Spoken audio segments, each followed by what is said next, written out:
Vice President ng Hill State People's Democratic Party Ubadeiru MDC ng Kamakunraw Constituency uba Martle Mukhim mentakan riutere unay lor arjar aphuar hulaong baka jing pensay ng sarkar jala ban pentre kamno ika Code of Civil Procedure CPC kakanais pa apra paka Criminal Procedure Code CRPC kakanais pa nyopolai kan Ktah iboro kilaitli hi Autonomous District Councils jong jala Meghalaya. Habakran Bikalat Patay Kubor ba Martle ang balada ka sarkar kan pentre kam yakanika CPC but CRPC hapo ki district councils kalong persya ki riti senchar ki bahap hapo ka khanat ka bahan rio jang ki riti senchar ka ri India uba Martle loi thu ikane hadian ba ka sarkar jala kala pha ki jing twa jingmun ki district councils ba ka dan ka jing tmu ban pentre kam no ya ki kendon an jo ka CPC but CRPC ling ba ka jing pen bana Kena ka propose notification ka jing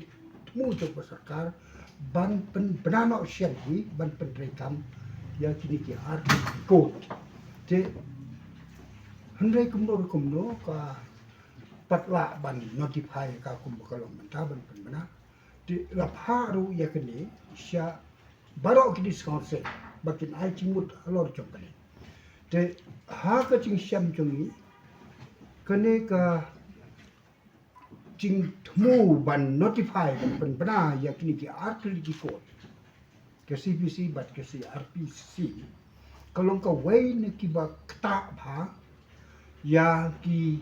autonomous area hapo ka jala jong tingidon mentah hado lai tu ka autonomous discouncil kita kidai ka khasel ke garohis bat ke chante ka kumba piyati paro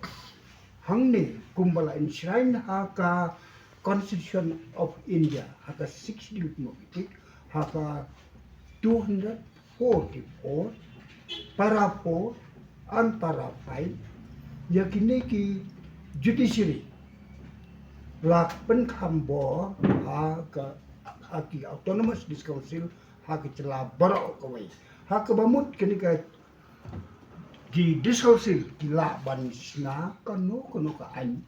haka bayadai bat kini ka judiciary bat ka kambishan sinchar de handrai kumba pitip hi ban yoi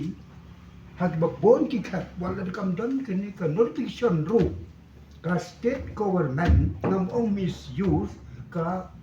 don ka encouragement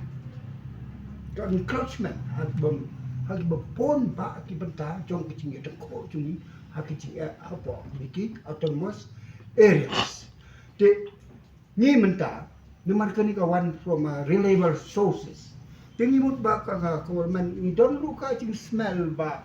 kini ki high court ki government ko tim sautna ya ka ching don jong ka ni ka power and authority of the autonomous council in the state